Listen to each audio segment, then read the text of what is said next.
Se licenció en Física e Ingeniería de Sistema por la Universidad Nacional de Australia y se doctoró en Microsoft Research y en el Laboratorio de Procesamiento de Señales y Comunicaciones de la Universidad de Cambridge.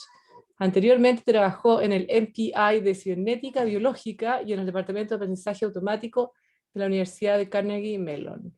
Los intereses de investigación recientes de Arthur en el aprendizaje automático incluyen el diseño y el entrenamiento de modelos generativos, tanto implícitos, por ejemplo, los Generative Adversarial Networks, como explícitos, los modelos de familias exponenciales de alta e infinitas dimensiones y modelos basados en la energía, pruebas de hipótesis no paramétrica, análisis de supervivencia, causalidad y métodos kernel. Ha sido editor asociado de la IEEE Transaction on Pattern Analysis y Machine Intelligence del 2009 al 2013, editor del Journal of Machine Learning Research desde abril de 2013, además de ser presidente en varias conferencias y sociedades. Y él nos va a hablar hoy día de Generalized Energy-Based Models. Welcome, Arthur. Muchas gracias. That's as far as my Spanish will go today. So thank you so much for the invitation. And as I was saying, I hope I will be able to visit in person before too long. In the meantime, I'm happy to be invited virtually to give the talk. Since it's a virtual talk, I'm really happy to get questions during the talk because I know it's a little bit hard for me to see when things are not clear. So please, if anything becomes unclear, interrupt me and I'm happy to go into more detail about any of the topics. So this work is actually quite new work. We're presenting it at ICLR this year. And it's work with Michael Arbendel and Liang Zhou, who are photographed here. So yeah, so this is quite recent.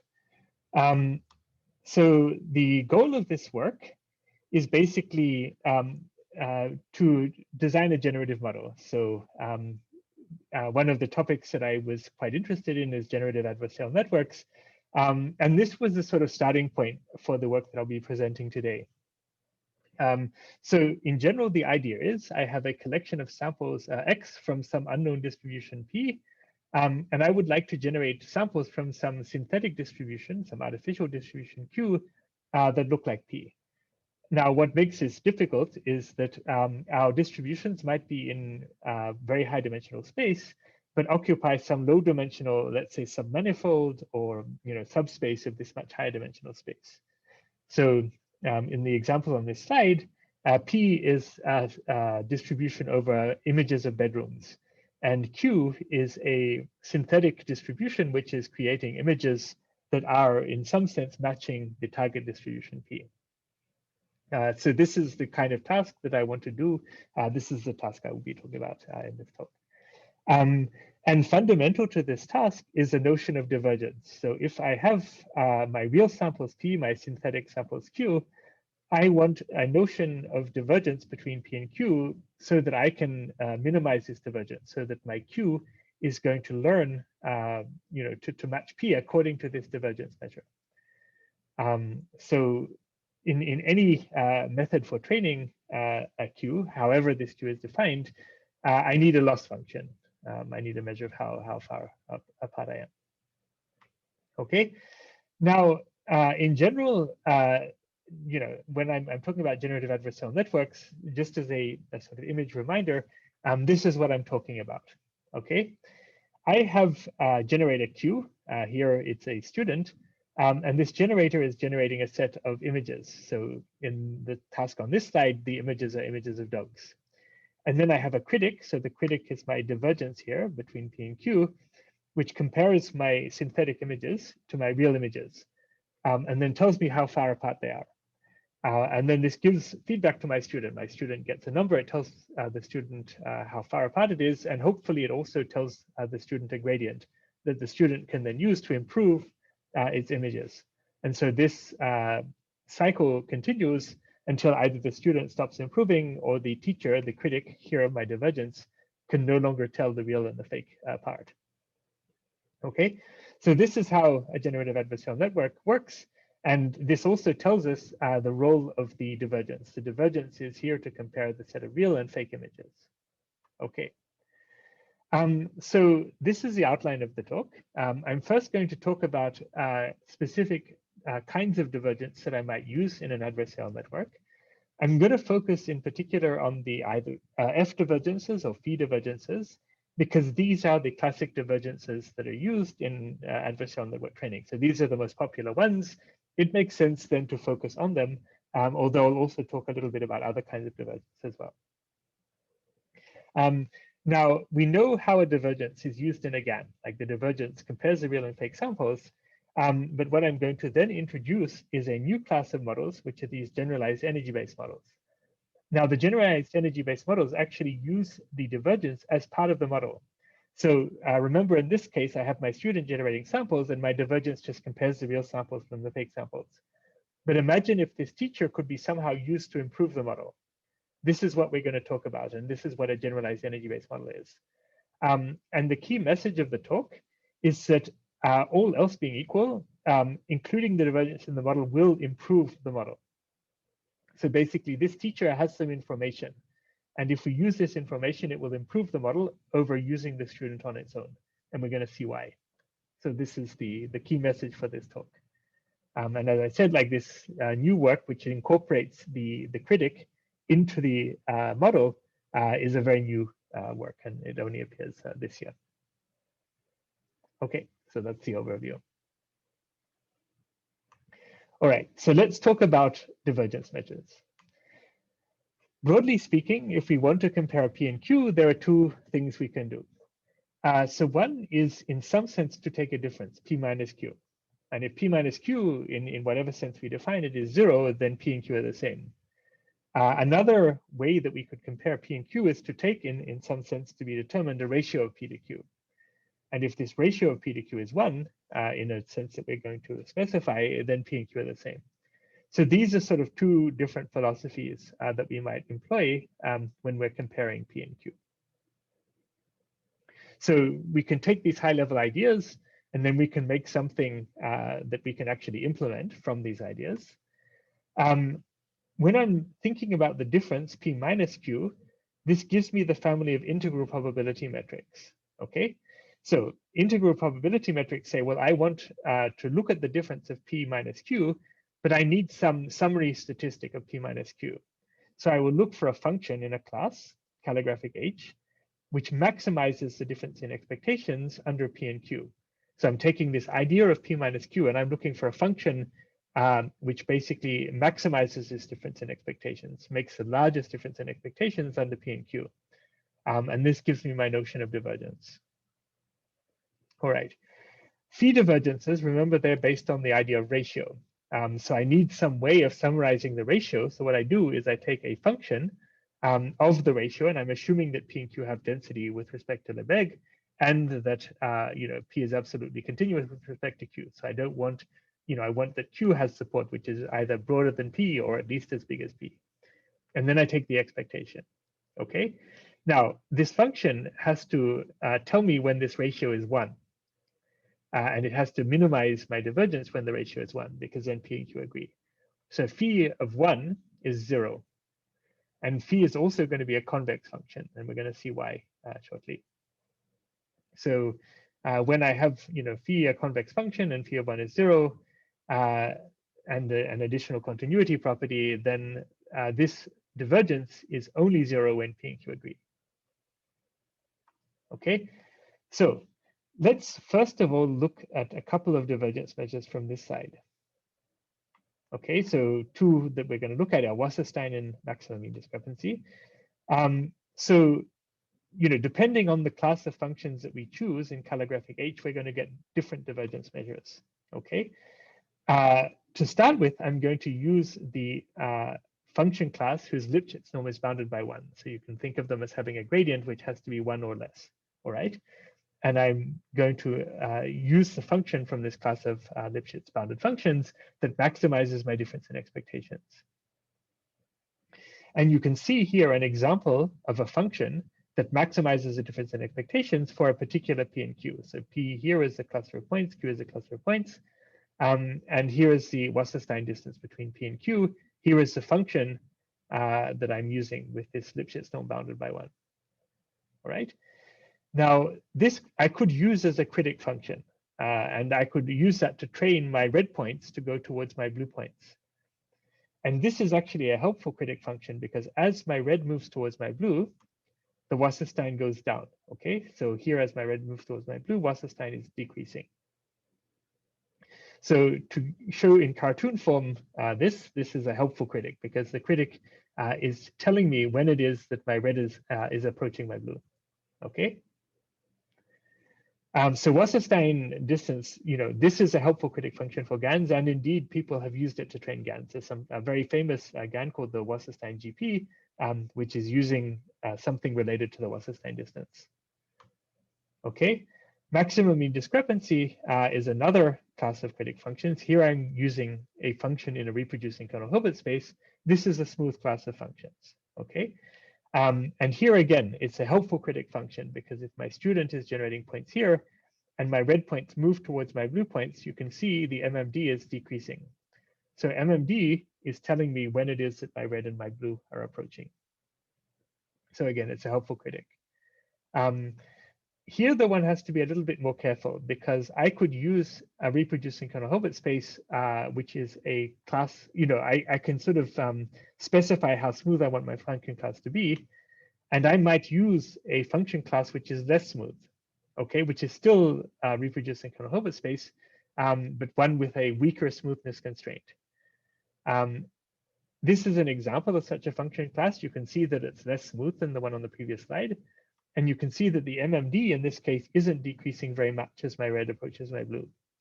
Okay, it's actually decreasing infinitesimally, but it's decreasing so little that it's giving a very poor signal to my student that my student is approaching the target. So if I'm using MMD as a GAN critic, I need to make sure that my function class is smooth enough that it gives a helpful signal to my student here. All right. So I'm going to illustrate this function class by an angry teacher. And this teacher is just yelling no every time you do something, unless the thing is perfect. So that's like a bad teacher. Okay, a bad critic. Yep. Okay. So these are two instances. And again, maximum mean discrepancy I can also use as a GAN critic. So this is to give you an idea of the kind of property that we need when we have a critic for a GAN. So now let's look at the phi divergences. So phi divergences are, I think, a very useful class of divergences because these are the ones that are used most widely for GANs. So it's important to understand actually what they're doing. Within the phi divergences, there's many famous divergences. So KL, I think, is very well known. There's also Hellinger, chi-squared, and so on. Okay.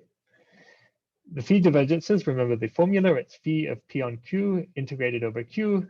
Phi has to be convex and phi of 1 is equal to 0. Okay, so to get the KL divergence, you just use phi of U is U log U. And that gives you the KL divergence because you can see that KL of P and Q, which is log P on Q, PZ, DZ. When I substitute phi U as U log U, then I have these Q's that cancel and then I get back the classic phi divergence form. Okay, so that is the KL. Now, phi divergences appear perhaps to be very bad critic functions. And this is because if the probability mass of P and Q is disjoint, then the KL divergence is infinite, the Jensen-Shannon is constant. This is not a helpful critic class because wherever I move my red points around, if the red and blue supports don't overlap, then my phi divergence isn't changing. So it would appear that phi divergences are a terrible choice for critic functions for adversarial networks. They don't have the nice properties that we saw for the integral probability metrics. So, it seems that we've already ended the discussion because phi divergences are useless. But nonetheless, people claim that phi divergences are, very helpful critics for GANs. So evidently something's going on. There must be something that people are actually doing, which is a little bit different to a phi divergence, which actually ends up being a helpful critic function. So let's see what people are actually doing. Okay, what people are doing is not using a phi divergence, but they're using a lower bound on the phi divergence. And this lower bound ends up being much more helpful than the original divergence. So we're going to see now what this lower bound is. All right, here is my phi divergence. Okay, integral over q, phi of p on q. How do we get a lower bound? To get a lower bound, what we're going to do is we're going to replace phi with a Fenchel dual construction. Okay, so phi star is the dual of phi, and you can think of phi star as like the slope-intercept form of a function. So if phi is a function, then phi star takes the slope and returns the negative intercept. Okay, if you have a convex function, then the slope-intercept form is unique. For every value of the slope, the intercept of the tangent line at that slope is unique. Okay, now if I replace, if I use this phi star form here, and then I optimize over my slopes, then at each value of z here, I'm going to recover my original phi function. Okay, so you can convince yourself of this, but this is an optimization form of this function. Now, evidently, for every z, I need a different slope. So every z, I need a different tangent line at which I compute my slope. Okay. So now, at every z, I have a different slope. But what happens if instead of using the perfect function of z, which changes for every value of z, I use a smoother version? Okay, if I use a smoother version, then I don't solve the optimization problem exactly, but instead I get a lower bound because I force my function to be smooth. It's not tracking the slope perfectly, but it's tracking it approximately. And this lower bound is what people use in practice when they're training GANs. They're using this lower bound as a critic rather than the original one. So looking at the lower bound, it starts to remind us a little bit of an integral probability metric, because here I'm looking for a smooth function that maximizes the difference in expectation of f, and rather than minus EQ of f, it's minus EQ of phi star of f. So it's no longer symmetric, but now it looks a little bit more like an integral probability metric. So it might have the property that it's a helpful critic function rather than being this angry teacher. Okay, so this is my variational lower bound. Are there any questions about that before I go on? Well, I have a question. How do you go about computing this bound? I mean, it looks like a variational problem, right? Yep. Because you have functionals here and you're trying to maximize something. So yeah, what can you do about this? No, that's a very good question. So basically, like to actually compute this bound in practice is going to depend on the class of smooth functions that we use. So in certain cases, for instance, if we use a reproducing kernel Hilbert space, it's possible to compute this bound in closed form because the problem turns out to be convex. In other cases, perhaps if f is a neural network class, then we can just do stochastic gradient descent and we can get an answer which might not be the global solution, but is still a valid lower bound, even though it might not be the best lower bound in the function class that we can get. Yeah. Thank you. Are there any other questions? Yeah. So basically, as you might guess, this bound becomes tight when this f is the correct slope for every value of z. So for every value of z that is the input to this ratio. So when f is the slope of phi at p on q, then obviously the bound is tight because then that's the correct slope for the intercept given by phi star. Okay. So as long as my calligraphic h is rich enough that it can include the derivative of phi at the ratio p to q, then the bound will become tight. But obviously, if this is a very non-smooth function, which it can be, we're going to see examples, then the bound becomes a little bit looser. And obviously, it might be if p and q have disjoint support, then this might not even be defined. And then, of course, you can still define the lower bound, even though the original phi divergence might be infinity, as it would be, for example, for KL. All right.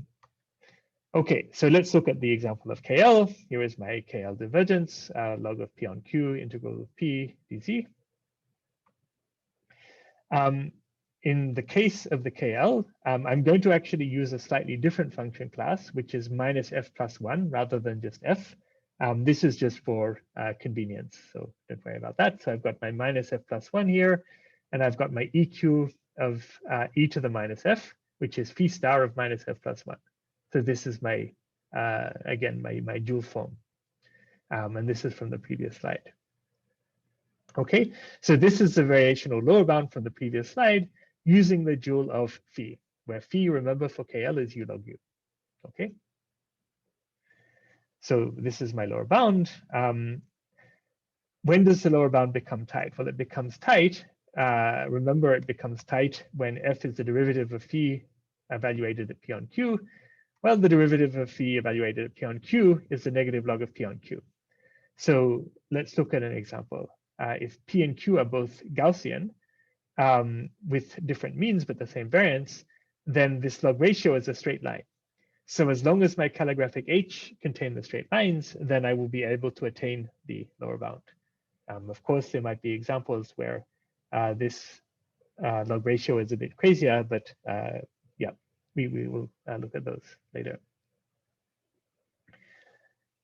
All right. Now, what if instead of having P and Q in population, I have samples? Well, I've just got expectations here, so I can replace them with sample expectations, and then I can get a quantity here, which is an empirical, I guess, loss function, which I can then optimize over H. And you know, if H is a reproducing Cohen-Hilbert space, it's convex. If it's a neural network, I can approximately optimize it. Okay.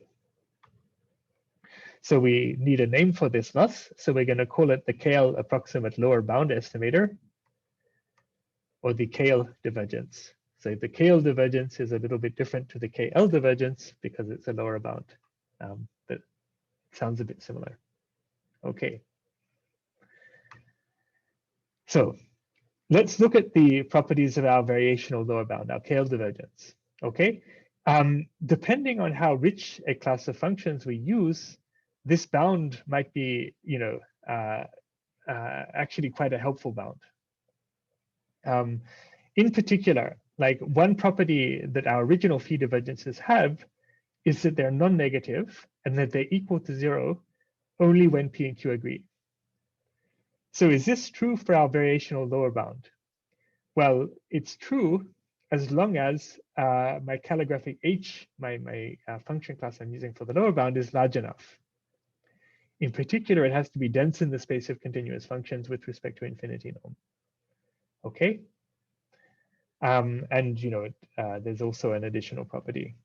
So if that is true, then my KL, my variational lower bound, is non-negative and 0 only when P and Q are the same. So it's a loss which uniquely identifies when P and Q agree. Okay. There are several function classes for which this is true. If you're using a kernel class, then the universal reproducing Cohen-Hilbert spaces have this property. If you're using a neural network class, then the span of ReLUs, rectified linear units, of affine functions of our inputs satisfy that property. So this is a rich enough class. So there are classes which are rich enough that ensure that this property holds. Okay. So this, you know, this ensures that we have a valid divergence measure at 0 only when P and Q agree.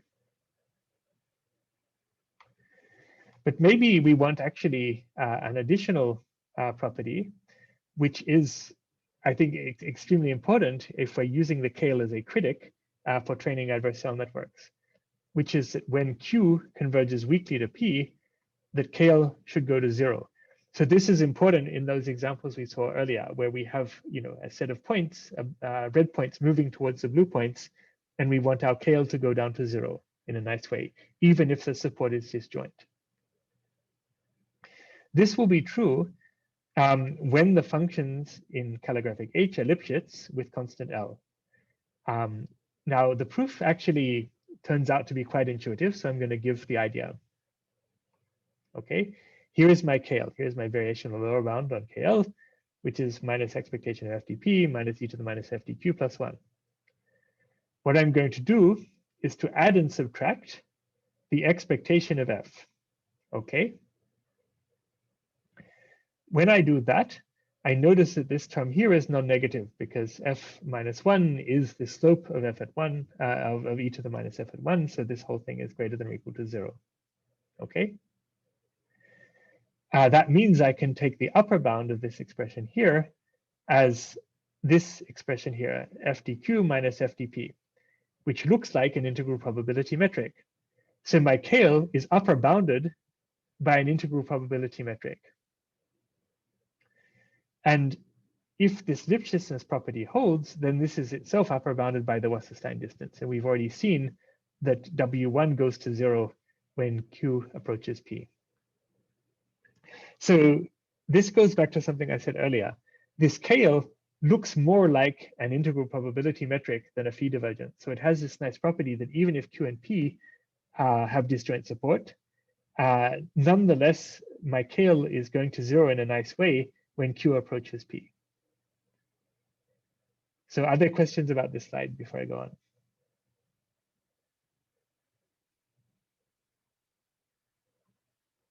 Okay. Good. So I'm going to now illustrate this with the example that we had earlier. So here is my KL. I'm going to use here the reproducing kernel Hilbert spaces to compute it. And I'm going to penalize my norm of my W, which is the quantity here that parameterizes my F, okay? That amounts to a smoothness penalty, so we'll call that the KL smoothie. Now, this function here, this green function here is my F that maximizes this difference in expectation. And you can see that even though blue and red are disjoint, this KL has the nice property that it goes towards 0 as red approaches blue. So as red approaches blue, my KL is dropping in a nice way for this smooth class of functions. So this is really interesting because my original KL was this angry teacher that's always saying no matter what I do. But the lower bound is actually useful because my lower bound gives me a helpful feedback as my red approaches my blue, even when the support is disjoint. And it's this lower bound that all of the GANs are using. So every GAN is using this variational lower bound to train itself. It's not using the original KL, it's using a lower bound, and that is why GANs work effectively. So it seems that using the lower bound is, apparently a good thing, but there is also a respect in which it's a little bit, well, it can encourage a certain kind of error, okay? So it's not only, it has a good property, and the good property is that it gives a helpful signal to my teacher, but it also has a bad property, and we're going to look at this bad property now.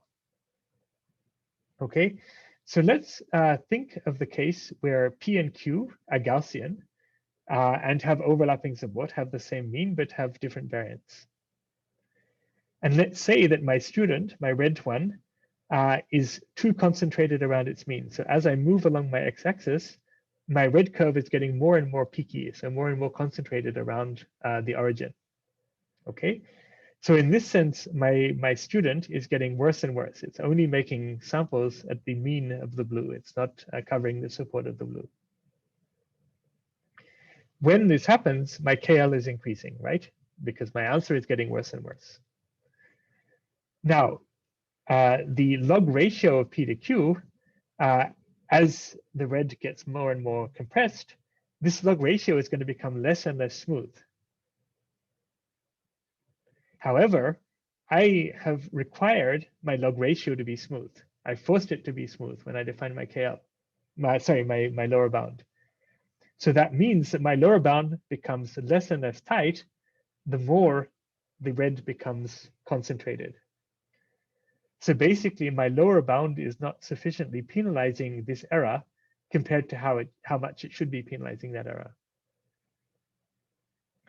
And this is actually something that's observed with GANs. So GANs have a bad property called mode collapse, which is that they tend to produce samples a bit too concentrated around the mode.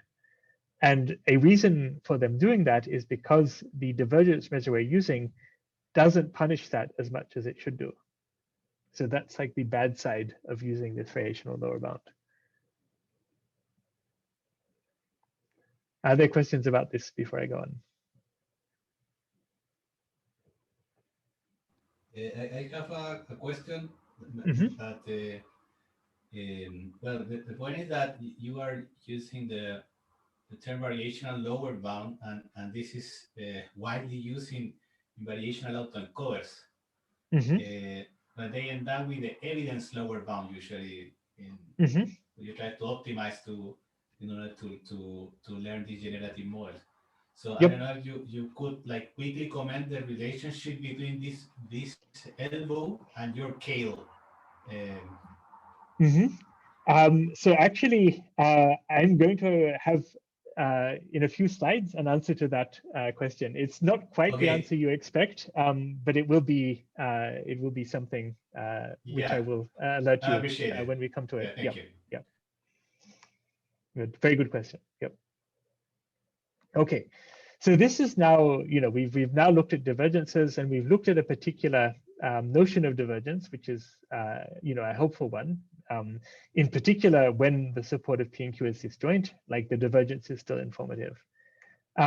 So at the beginning of the talk, I promised that I would talk about how to use a divergence in the context of a generative model, like to improve a GAN. And this is the second half of the talk, generalized energy-based models. Okay, so remember what the GAN was doing. I have my student generates samples. Then I take my teacher compares my real and fake samples and gives feedback to the students. So that's my critic. So, after a GAN is trained, what do we do? Well, we take the student and we keep it, and then we take the critic and we throw it in the trash, okay? So that seems a little bit wasteful, because unless the student is perfect, the critic still knows something about the difference between what the student is doing and the real data distribution. So we should use that information. Like, if the student isn't perfect, and like the students are not perfect in general, then we should use the information the critic has about the difference between what the student is doing and what the student should be doing. And if we can use the critic rather than throwing it away, we should be able to improve our model. Okay. So let's remember what the student is actually doing. This is my only neural network slide. I will not have too much of this sort of thing. But what it does is it takes a low dimensional source of noise and transforms it through a set of deterministic transforms to get a high dimensional image. Okay. So this is the what a generator is doing, how we're getting these bedroom pictures. So what I want to do to show you how we could use the teacher is to make a very simplified version of this idea of taking a low dimensional noise and transforming it through deterministic transforms to put it in a high dimensional space. So the lowest number of dimensions that is more than 1 is 2. So I'm now going to basically demonstrate this idea in 2 dimensions. Okay. So let's say here is my target distribution P. And here is how I'm generating it. I'm taking a uniform distribution. I'm now, I'm first distorting it so that it puts more mass at the ends and less mass in the middle. And then I'm putting it through this G theta, which takes this one-dimensional random variable and puts it into 2 dimensions, but as a one-dimensional manifold in 2 dimensions, okay? So here is this one-dimensional manifold.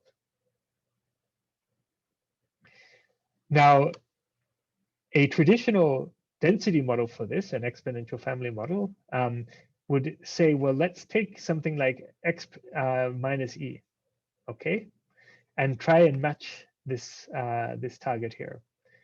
Now, this family has to have density with respect to Lebesgue on R2, which means that an option would be to do a Gaussian distribution around this mean G theta. Okay. The trouble with this is that my target is a one-dimensional manifold, but what I'm doing is I'm putting a sort of blurry version of that target. And in 2D, maybe this is not so bad. But if you do that for images, like pictures of bedrooms, you're going to get really blurry images. And so this is very unattractive, and like it's not a very satisfactory answer. So we want to be able to have some generating process which matches this sort of low dimensional support that we're seeing in our target distribution. So what a generator might do is to take my low dimensional signal, push it through a deterministic mapping, and then end up with a low dimensional submanifold in a high dimensional space. And this is, for the toy example I'm showing here, what my generator is doing. Okay, so in this case, the generator has sufficient capacity that it's getting the support correct, but there is something it's still getting wrong. What it's getting wrong is that it's not placing less mass in the middle and more mass on the end. So remember what we wanted to do, we wanted to have more mass here, then less mass, then more mass. And my generator here that I've chosen isn't sufficiently powerful to get that right. So it's getting the support right, but it's not getting the mass right. And so what I want to do then is to take the generator output and do importance weighting by some energy function. And if I can do that, then I will get the target right. So what I'm assuming is my student is able to get the support right, more or less, or do a reasonable job on the support.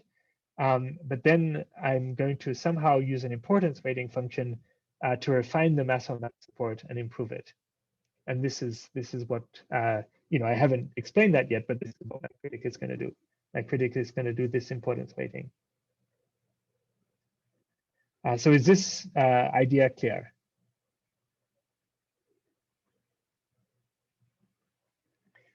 So basically, sorry, like one question, quick question. Yep. Just to make sure I'm getting your colors. You are putting more mass in the center or on the extremes? On the extremes in this case, yeah. Okay, sorry, I just wanted to make sure I wasn't getting the color, no worries. The color palette the other way around. Yep, so no, it could have been either, but in this case, it's more mass on the extremes, less mass in the center. Yep. And this is actually, this is a cartoon, but this is actually what happens. So when I train so actually I'll talk about that later, but yeah, my generator is putting mass and I want to do importance weighting. But generally what happens when you train a GAN is even at convergence, my critic, my teacher, still has a non-zero KL between my generator and my critic, which indicates that my generator, is still doing a mismatch in mass compared with the target. And so if I'm able to do some sort of importance weighting, as I've explained here, then I should be able to improve my performance. What I haven't explained yet, what I'm about to explain, is how it is that the critic function can give me an importance weighting function. Like this is not explained yet, but I'm going to explain that shortly.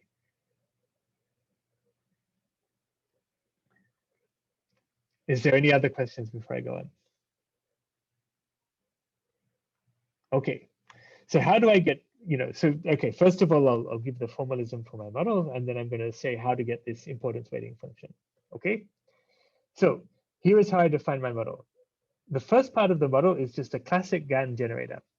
I take a low dimensional noise, I push it through a deterministic transform, so Z goes through a deterministic transform, and the parameters of the transform are theta, and then out comes my picture of my bedroom, so my high dimensional X. Okay, now I'm going to assume that my generator, the job of the generator is to get the support right, is to place mass in the right part of in the right submanifold, but maybe the amount of mass on that submanifold isn't quite correct. So then I do importance weighting. So given the X, which is generated by my generator, I then reweight it by this energy function to get my final target. So the support is given by this process here, passing a low dimensional noise through some mapping to a high dimensional space. But then I'm refining the mass on that support using this energy function. And then I have to make sure that I'm properly normalized. So this is my normalizer. Okay, now obviously, if my distribution had support or had density with respect to the big on X, then I would be back to standard energy-based models, like this. But this is not, what I want. I want something more like this. Okay. So this is my. Yep. Yep. So in this intermediate step, when you generate X before reweighting using importance sampling, sorry, the importance weight. So those samples, the samples of X, are they weighted? Do they have uniform weights, or do they have? So the in practice, let's say the distribution over X. The distribution of X over the support probably is not going to be uniform. So, indeed, our generator network is already, giving, let's say, more mass in some parts of the support, less mass in other parts. However, it's not perfect. We can improve it. And we know we can improve it because our critic function isn't 0. So our critic function is telling us, you're still making some mistake. There is still some mismatch in mass between the generator and the target. Okay, so I mean, provided that the support is properly identified, you do some sort of equalization of the measure that you assign to each part of the support. That's right. That's right. And so that is the refinement over GANs. Like a normal GAN doesn't do that, but this is what we're going to do to make it better. Yep. Okay. Cheers. Thanks. Yep. So we need this energy function. We need this importance weighting function. And how do we get this function, and what does this function have to do with the critic? So I've talked a lot about divergences. I've talked about critic functions. Now I've switched gears. I've talked about energy functions and importance weighting. How do I join these two things together? Okay. So a way to join these things together, I'm going to show now in the next couple of slides. First of all, and this is relating a little bit to this idea of variational autoencoder and lower bounds from autoencoders, we are going to fit the model using this generalized notion of likelihood. So basically, like I'm just going to take my log density and integrate it over P, my target distribution. Now I'm saying generalized likelihood because my support of P and Q might not agree, but I can still express this idea. Okay. So in particular, like when I've got this log of f, remember f takes this form here, e to the minus e on z. So I've got now the log of f, so I've got minus edp minus log z, the normalizer. Okay. Now, variational autoencoders use a lower bound on KL. We're using a slightly different lower bound on KL here when KL is well defined, and it's called the Donsker-Varadhan lower bound. Okay. Now, assuming that the KL is well defined, this lower bound becomes tight when E is equal to the negative log ratio of P to Q. Okay, so it is a lower bound on KL, but it's a slightly different lower bound to the elbow. And it's a function of this energy, but I can make the lower bound tight if my energy is, Now this lower bounding argument only applies when the ratio of P to Q is well defined.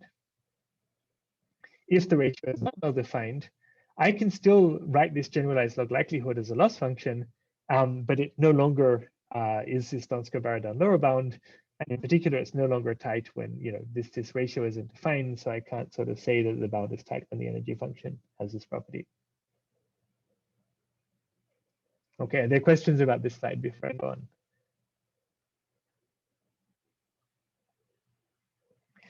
Okay, so this is the loss, right? I'm going to try to minimize this loss, by adjusting my energy function. Okay. So, here's just exactly the expression from the previous slide. This is the loss that I'm minimizing. And in practice, I'm going to, obviously I'm not going to have P and Q exactly, but I'm just going to have samples from P and Q. And here I'm going to do just a little trick. Okay. This is the log of the normalizer, right? The log of the e to the minus e, where I've computed that from samples from my Q, right? From my fake data. So I take my Z, I push it through the network, and then I use that. This is my normalizer. And I could take the log of that. But instead of doing that, I'm going to take a lower bound on this, which is going to be tight when I've matched, let's say, C to be log of Q. Okay. I'm going to substitute that. Okay, and then I've got this lower bound on my generalized likelihood, which is tight when C is equal to this. Now here is where I'm linking the energy function to the lower bound on the F divergence, because let's look at the form of this expression here. I've got minus a function dp minus e to the minus function dq plus 1, which is the KL. So if I use as my critic function the energy plus some constant, then I'm back to having my KL, my variational lower bound on KL. And so if I maximize that over E and C, then that's going to give me my best critic in my critic class.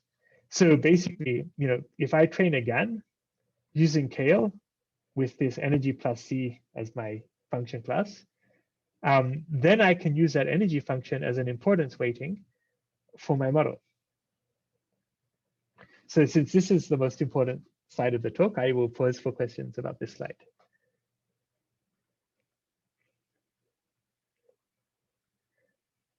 So, what have we done? We said we want an importance weighting. We've said that we want to learn that importance weight by maximizing this generalized likelihood expectation of log FDP. Okay. Then we've said, well, let's just make a little bit of algebra here to get a particular function class for this likelihood. And then we've noticed that we've recovered the critic function that we are using, which is, the variational lower bound on the KL. So basically, we're going to use this as a critic for our GAN, but then rather than throwing it away at the end, we're going to use this E as an importance weighting function for our model. And this C here is just needed because we need to get this normalizing constant as well.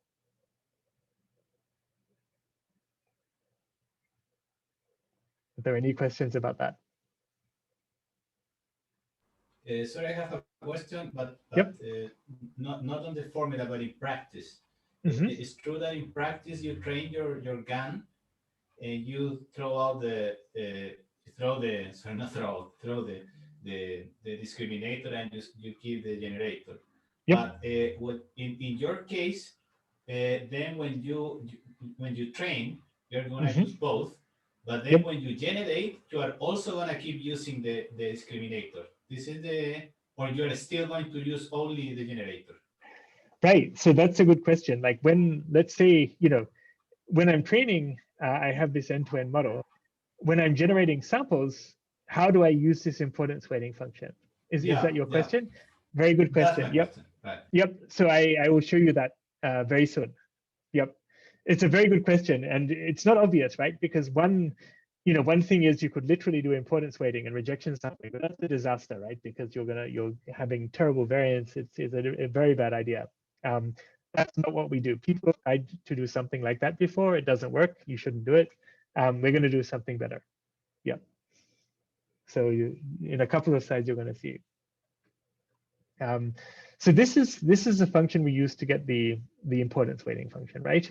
And we can compute this from samples. If we've got real samples and fake samples, we can compute this, and then we're going to maximize it over E and C, okay? Which is KL, okay?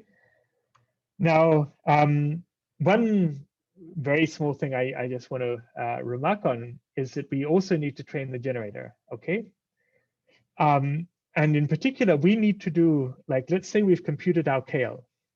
We need to do gradient descent over the theta, my parameters for my generator.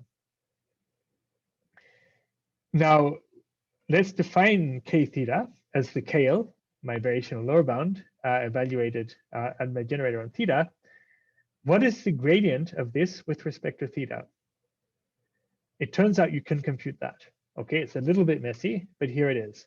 Assuming, there's a number of smoothness assumptions one needs to make. But if we assume those smoothness assumptions, then the gradient of the Kale with respect to theta is given by an expression here, which is in terms of my energy function, my importance weighting function, trained to convergence. So in principle, I have to train my energy function all the way to convergence, and then this is an unbiased estimate of my gradient. Remember where this comes from. This is my C from my previous slide. Okay. Now in practice, maybe we don't want to train E to convergence. In practice, what we do is we just do, let's say if we're doing stochastic gradient descent, we do more steps for E than for theta. That gives a biased estimate of the gradient, but in practice, it's not too bad. Okay, so let's, that's a sort of pragmatic choice that we make. But the main thing is that, it's possible to compute the gradient of the Kale with respect to theta. This assumes a bunch of, smoothness and differentiability things, both on the energy functions and on the generator class. All of that fine print I'm not going to talk about here. You can look it up in the paper. So yeah, but it's kind of obvious, like everything has to be smooth and differentiable. Okay. Now coming back to the question, I have an energy function, I have a generator. What do I do to sample from this model? Okay, and this is not obvious. So remember I've got a Z, it's a low dimensional noise source. I push it through, let's say some neural network. I get a high dimensional X, and then I do importance weighting. To understand how to sample from it, let's imagine taking the expectation of a function under this density. Okay, so I've got a function g of x. I take the expectation of that function under my density. Okay, what does that look like? Well, I take my g, I evaluate it on b of z, where z is run from eta, my low dimensional distribution. And then I'm going to importance weight it by this f. Okay, so from this, I can conclude that my posterior latent distribution is going to be over z, over my latent variable here, is going to be, up to some normalization, eta of z. So this should be proportional, by the way, eta of z, f of bz. Okay, that gives me a posterior distribution over z. So if I sample from that posterior and then push the resulting samples through my b, then I'm going to get a sample from this model. Okay. How do I sample from the posterior over z? Well, I just use my favorite, based algorithms. I could use, Hamiltonian Monte Carlo, or Mala or Euler, or any of these methods that exploit the gradient of my function to sample from the posterior. So basically, like, I have my energy function here. I have my whatever density I use over my generator. This gives me my posterior over z. I sample from it using a Langevin-based method. Then I take those samples and push them through my B, and that gives me my samples where I've taken into account this energy function. So this is how we get some nice samples from our posterior by sampling over the regions of the Z space that give high density samples in my final target model. So I prioritize some parts of my Z space and I ignore other parts. And this is my density over my Z. Is that clear? Are there any questions about that before I go on? So I get it. It's very, very interesting. Now, in computational terms, how more expensive is sampling in this way than the usual way that you just go through the generator? Yeah, so HMC is not actually that expensive because everything's my energy function's differentiable, my D is differentiable. We have all the gradients anyway from training, so I would say that computationally the burden is not so bad. Yeah, I should also say, like, we have the code, so you can you can try Okay. it. But we've run it on like all of the standard benchmarks that everyone uses for GAN, so ImageNet, CFAR, etc. And it runs, it's not a problem. Like we are not Google, and we can run it on our cluster. So it's the cost is reasonable. Yeah. Okay, so just to illustrate what goes on, what we're doing in this case is running the model, running the sampler at low temperature. Okay, and if you're running it at low temperature, it tends to focus on the modes, and this is what we're seeing here. So like we're showing a run of samples at low temperature, and basically like the sampler converges on different modes of the distribution. So here like a goat, I guess, here a car, and here maybe a plane or some flying object. CFAR 10 is a kind of crappy data set, so the images don't look great. But what you can also do, which you can't do for a GAN, actually I'll show you that next, is you can run it with lower friction. So then it still focuses on the modes, but the samples move from mode to mode because the friction is very low. And so what you can see is it's going like from a horse to like a scene of a city to some other animal, or from a car to some wildlife scene to a different car. And what the sampler is doing is basically moving around different parts of the latent space, focusing on the modes, but moving from mode to mode. And obviously, here it's in a part of the latent space which isn't very good for modes, but that's because it's moving from one mode to another. And this is actually really interesting. Like it's a sampler that explores the latent space of a GAN, which obviously most GANs don't really do. Now, just in terms of evidence for a claim that I made at the start of the talk. So at the start of the talk, I said that all else being equal, using the critic function is going to improve the quality of the samples. Okay, because the critic function is telling me which parts of my generator latent variable to prioritize and which parts to ignore. So what we're doing here is we're showing a measure of the score of our method compared with the score of a GAN with the same architecture. So smaller score is better. So smaller score means I'm getting a better set of images. Our method is this orange color here, and you can see that our method, always improves the score over the level of 100, which is what it would be if I didn't use the energy function. So if I just use a plain GAN and threw away my critic function. We are comparing also against a couple of heuristics, which try to sort of explore locally around the space of parameters of the generator. But these are not doing as well as ours, which is just a sampler using the energy function.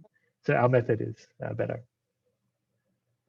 But what's interesting is that across all of these data sets, we are always finding the same answer, which is using the energy improves the sampler. So using the critic improves the sampler.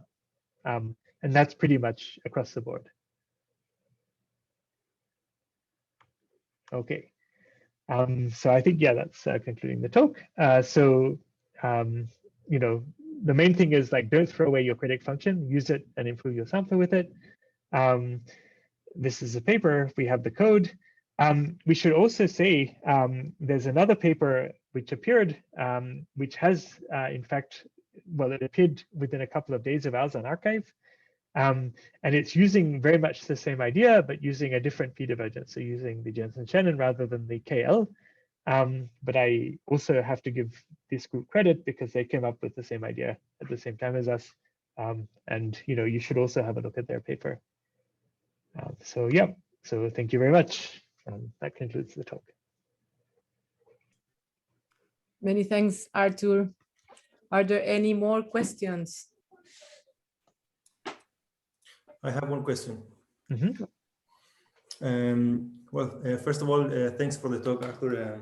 Very interesting, very entertaining talk.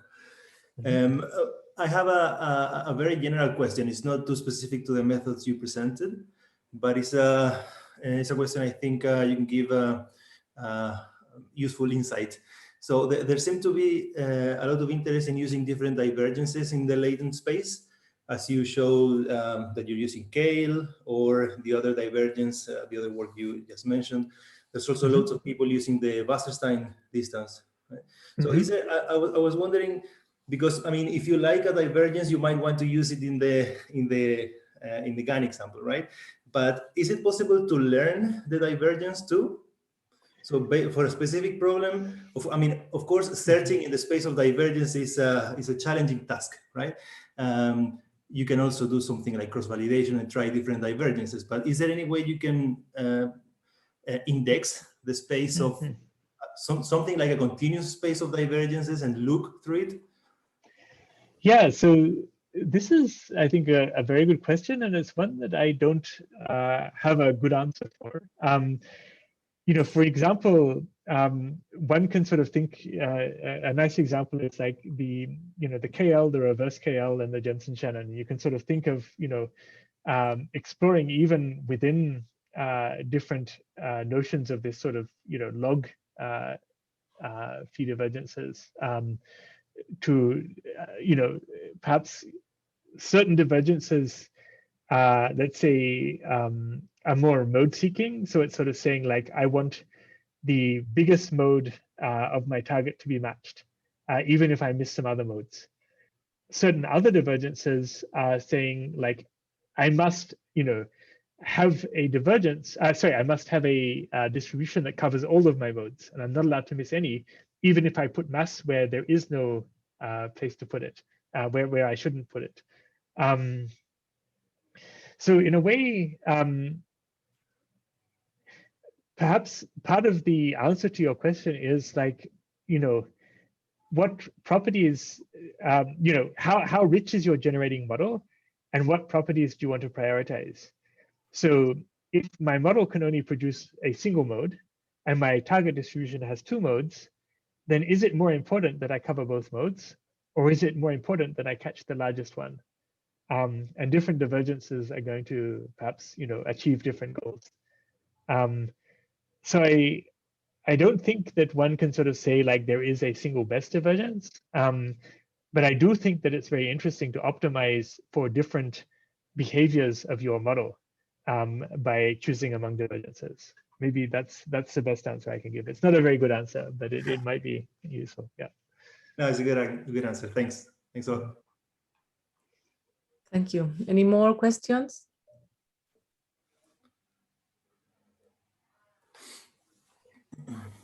No. I have a question for Arthur.